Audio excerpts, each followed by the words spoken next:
लेकिन इस बीच सोनू सूद ने सोशल मीडिया पर एक पोस्ट करते हुए कहा है कि मैं राजपाल यादव की मदद करूंगा। अब किस तरह की मदद करूंगा ये भी जानना बेहद दिलचस्प हो जाता है, क्योंकि खबरें आ रही हैं उसके मुताबिक जेल जाने से पहले राजपाल यादव ने यह कहा कि मैं बहुत अकेला हूं, मेरे पास पैसे नहीं है, मजबूरी है, इसलिए शायद मुझे जेल जाना पड़ रहा है। और अपनी लड़ाई हर व्यक्ति को अकेले ही लड़नी पड़ती है। तो फिल्मी पर्दे के इस कॉमेडियन का, इस अदाकार का दर्द क्या है, पूरा मामला क्या है, सोनू सूद कैसे आए, सारी चीज़ें जानेंगे, समझेंगे। हमारे साथ स्वप्निल सोनल, नवभारत-टाइम्स.com के हमारे एंटरटेनमेंट टीम के लीड जुड़ चुके हैं। स्वप्निल जी, क्या मामला है, क्यों जेल की हवा खा रहे हैं? देखिए, ये जो पूरा मामला, ये 2010 से इसकी शुरुआत होती है। राजपाल यादव एक बेहतरीन एक्टर हैं। बेसिकली चेक बाउंस का ये मामला। जी बिल्कुल। तो साल 2010 में राजपाल यादव एक फिल्म बनाने के लिए कुछ पैसे इकट्ठा करना चाहते थे। यकीनन कोई भी चाहेगा कि फिल्म उसे प्रोड्यूस कर रहा है।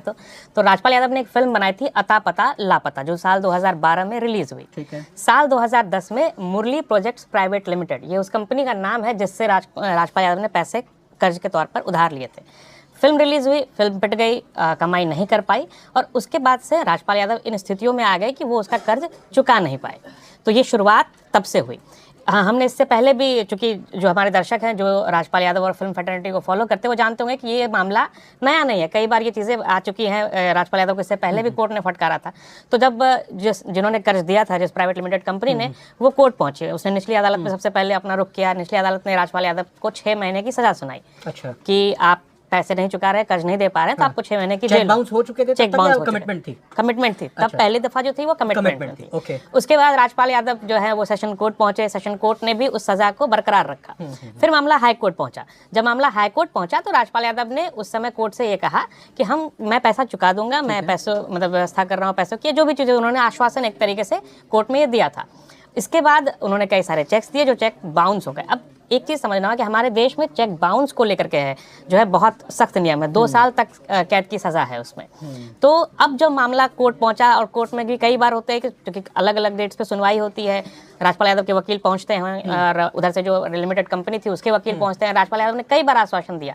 तो अब जो मामला, जो 5 दिन पहले की जो घटनाक्रम था, हमने देखा कि सुबह राजपाल यादव ने कहा था कि हम फिर से जाएंगे कोर्ट में, लेकिन फिर कोर्ट ने उन्हें फटकार लगा दी कि ये जो आपका जो तरीका है ये बहुत ही निंदनीय है। कोर्ट ने बाकायदा ये शब्द इस्तेमाल किए हैं कि ये जो आपका तरीका है, जो बर्ताव है, ये निंदनीय है। आप बार बार आश्वासन दे रहे हैं फिर भी उसको पूरा नहीं कर रहे, ये वादा खिलाफी है, और इसलिए आपको आज के आज ही सरेंडर करना पड़ेगा। और हमने देखा कि राजपाल यादव को जो है फिर उसी दिन सरेंडर करना पड़ा और फिर तिहाड़ जेल वो चले गए। अच्छा, जैसा मैंने पहले जिक्र किया, तिहाड़ जेल में जब वो जा रहे थे तो अधिकारियों को उन्होंने कहा अकेला हूँ, पैसे नहीं है चुकाने के लिए। और अब जब उनकी बात सामने निकल कर आई तो सोनू सूद ने एक सोशल मीडिया पर पोस्ट किया है। जी हाँ, बिल्कुल। सोनू सूद ने आज ही पोस्ट किया है। सोनू सूद ने एक बड़ी अच्छी एक तरीके से कह सकते हैं कि इमोशनल अपील की है। उन्होंने कहा कि मैं ये दान के तौर पर नहीं कह रहा हूँ, बल्कि ये मैं मदद के तौर पर कह रहा हूँ, क्योंकि उनकी एक डिग्निटी भी है कि बहुत अच्छे कलाकार है। सोनू सूद ने ये कहा कि हम सबको राजपाल यादव की मदद के लिए आगे आना चाहिए, चाहे वो एक्टर्स हो, डायरेक्टर्स हो, प्रोड्यूसर्स हो, जो भी थोड़ी बहुत मदद आप कर सकते हैं। ये उनको पैसे दान में मत दीजिए, उनको अपने किसी प्रोजेक्ट्स में साइन कर लीजिए, किसी फिल्म में साइन कर लीजिए, या फिर ऐसा भी कीजिए कि आप एक चेक उन्हें दे दीजिए, इनिशियल अमाउंट, जो आप किसी अपने फ्यूचर प्रोजेक्ट्स में उन्हें साइन कर रहे हैं, तो उस आधार पर। तो बड़ी अच्छी एक तरीके से इमोशनल अपील थी सोनू सूद की। उन्होंने कहा कि ये दान नहीं है, ये सपोर्ट है एक ऐसे डिग्निफाइड एक्टर के लिए जिसने इंडस्ट्री में इतना सारा काम किया। सोनू सूद ने एक कमिटमेंट ये की है, एक वादा किया है कि भाई राजपाल यादव वो अपनी अगली प्रोडक्शन हाउस में अगली फिल्म में काम दूंगा। जी बिल्कुल। लेकिन आपने कहा कि 2010 में तय करते हैं राजपाल यादव एक फिल्म बनाने के लिए, 2012 में रिलीज होती है। आज की तारीख है 2026। 2012 से लेकर 2026 तक राजपाल यादव का एक तरह से कहें कि एक अच्छा दौर रहा है, उतार चढ़ाव आते हैं। इस दौरान उन्होंने कई सारी फिल्मों में काम किया होगा, वहां से मेहनताना लिया होगा। दूसरा मेरा ये सवाल ये है स्वप्निल जी कि भाई आप अगर किसी काम में जाते हो तो आप ये देखते हो कि इसमें इतना खर्चा आएगा और इस खर्चे का मेरे पास जेब में पैसा है या नहीं है, मैं कैसे चुकाऊंगा। तो क्या उनको पहले पता नहीं था और फिर उन्होंने ऐसा किया, और इन 14 सालों में उनकी जो कमाई हुई है क्या वो उससे नहीं चुका सकते थे? देखिए क्या दर्शाता है। देखिए, मामला थोड़ा उलझा हुआ मुझे भी लगता है, क्योंकि ऐसा नहीं है कि राजपाल यादव के पास काम नहीं थे। अगर हम उनकी फिल्मोग्राफी देखें तो 2012 में अता पता लापता आई थी, जो वो फ्लॉप हो गई। चलिए अगर हम 2012 के साल को छोड़ भी दें तो 2013 से लेकर के अब तक 2025 तक लगभग 12 साल का समय। इन 12 सालों में छोटी बड़ी वो तकरीबन 45 से ज़्यादा फिल्मों में नजर आए हैं। इसमें बॉलीवुड की फिल्में हैं, साउथ की फिल्में हैं, और अभी 10 अप्रैल को अक्षय कुमार के साथ उनकी भूत बंगला फिल्म में वो नजर आएंगे, उसके बाद वेलकम टू जंगल है उनके पास। तो ऐसा भी नहीं था कि उनके पास काम नहीं है। इस बीच में डेविड धवन जो उनके बहुत ही करीबी माने जाते हैं, जिनके लिए कपिल शर्मा के शो में उन्होंने कहा भी था कि जब मेरे पास कभी काम नहीं होता तो मैं डेविड धवन के पास चला जाता। तो जुड़वा 2 जैसी फिल्में जो डेविड धवन ने प्रोड्यूस की, उसमें भी वो थे। तो ऐसा नहीं है कि उनके पास काम नहीं था। अब इतने सारे काम होने के बावजूद वो पैसे क्यों नहीं चुका पाए?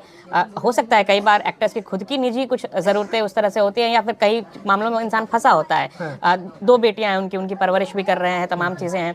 तो मुझे लगता है कि अब इसका सही उत्तर तो राजपाल यादव भी दे पाएंगे कि आखिर जो पैसे कमाए वो पैसे गए कहाँ। कई बार ऐसा भी होता है कि उनके हो सकता है उनके खुद के पैसे भी कहीं फंसे हुए हो, कि जो पैसे उन्होंने साइन किए प्रोड्यूसर्स ने पैसे नहीं दिए, या और भी हो सकता है किसी और को उन्होंने उधार दिया वो पैसे नहीं आए। अब इसका सही जवाब राजपाल यादव ही दे पाएंगे कि पैसे अगर आए तो गए कहाँ। ठीक बात है। देखिए, कानूनी बाध्यता है भाई। अगर आपने चेक जारी किया, पहले कोर्ट के सामने अगर आपने ये प्रतिबद्धता जताई कि मैं जो पैसा चुकाना है उसको दूंगा, फिर उसके बाद आपने चेक इशू किए, वो बाउंस कर जाते हैं। अब आप ये कह रहे हैं कि मेरे पास पैसे नहीं है, वो तो अदालत के अंदर मामला है, वहां देखा जाएगा। और अदालत के कहने पर ही उन्हें सरेंडर तिहाड़ जेल में करना पड़ा है। 5 फरवरी को वो जेल जा चुके थे। लेकिन अभी एक बात उन्होंने ये कही जिसका मैंने शुरुआत में ही जिक्र किया कि सबको अकेले ही अपनी लड़ाई लड़नी पड़ती है। एक वो चेहरा जिसके चेहरे की भाव भंगिमा और हाव भाव देखते ही पर्दे पर हंसी आने लगती। जी बिल्कुल। वो अंदर से इतना दुखी है और इस तरह की बात कर रहा है, ऐसी बात कर रहा है। मतलब क्या उनका इशारा इस तरफ है कि भाई बॉलीवुड में कभी कोई दुख की घड़ी में किसी के साथ नहीं आता? कह सकते हैं। और ये हमने इससे पहले भी कई बार देखा है। खास करके पिछले 5-7 सालों में मुझे लगता है कि चीज़ें कुछ इस तरह से बदली हैं कि अब अक्सर जो इस तरह की कंट्रोवर्सीज होती हैं, खास करके पर्सनल लाइफ को लेकर के, उसमें कोई दूसरा नहीं चाहता कि वो उसमें हस्तक्षेप करे या किसी भी तरह से उसमें शामिल हो। हालांकि सोनू सूद ने किया, ये बड़ी बात है। और मुझे लगता है कि इसके बाद कई और लोग भी सामने आए। ऐसा नहीं है कि राजपाल यादव के पास दोस्त नहीं है, काफ़ी सारे दोस्त हैं उनके। सलमान खान से उनकी दोस्ती है, डेविड धवन का मैंने पहले नाम लिया, बहुत अच्छे दोस्त रहे उनके। तो अगर साथ दे सेलेब्स तो ज़रूर फायदा होगा। लेकिन हाँ, अभी फिलहाल मुझे लगता है कोर्ट में मामला है और कोर्ट ने उस दिन उनको फटकारा भी है कि आप ये बार बार लेट लतीफ़ी कर रहे हैं, आप वादा खिलाफी कर रहे हैं। अगर हम उस दिन का घटनाक्रम देखें तो हमें पहले एक दिन पहले खबर आई थी कि राजपाल यादव जो है एक फिर से याचिका डालने वाले हैं कि मुझे एक और एक्सटेंशन दिया जाए कर्ज चुकाने के लिए। तो कोर्ट ने कहा कि ये नहीं चलेगा, ये आप बार बार कर रहे हैं, बार बार आश्वासन दे रहे हैं, ये बहुत ही निंदनीय तरीका है। तो मुझे लगता है कि इसमें कोर्ट के फैसले का इंतजार करना चाहिए। सीधी सी बात है, अगर आप अभी भी पैसा नहीं चुकाते हो, आपको कितनी जेल की सजा हो सकती है, जैसा प्रावधान है कि 2 साल तक की सजा, 2 साल तक की सजा आपके खिलाफ हो सकती है। अभी इसका फैसला आना हालांकि बाकी है, कोर्ट के अंदर मामला चल रहा है। तो अगर ऐसा हो जाता है, क्या राजपाल यादव ना पैसा चुकाते हैं या कोर्ट से उनको सजा दी जाती है पैसे ना चुकाने पर, या पैसे चुकाने पर भी सजा दी जाती है, सारी चीजें अभी पाइपलाइन में। लेकिन ऐसा होने पर राजपाल यादव जिन फिल्मों में काम कर रहे हैं, उनकी जो क्रेडिबिलिटी एक तरह से है, उसका क्या होगा, ये भी एक बड़ा सवाल है।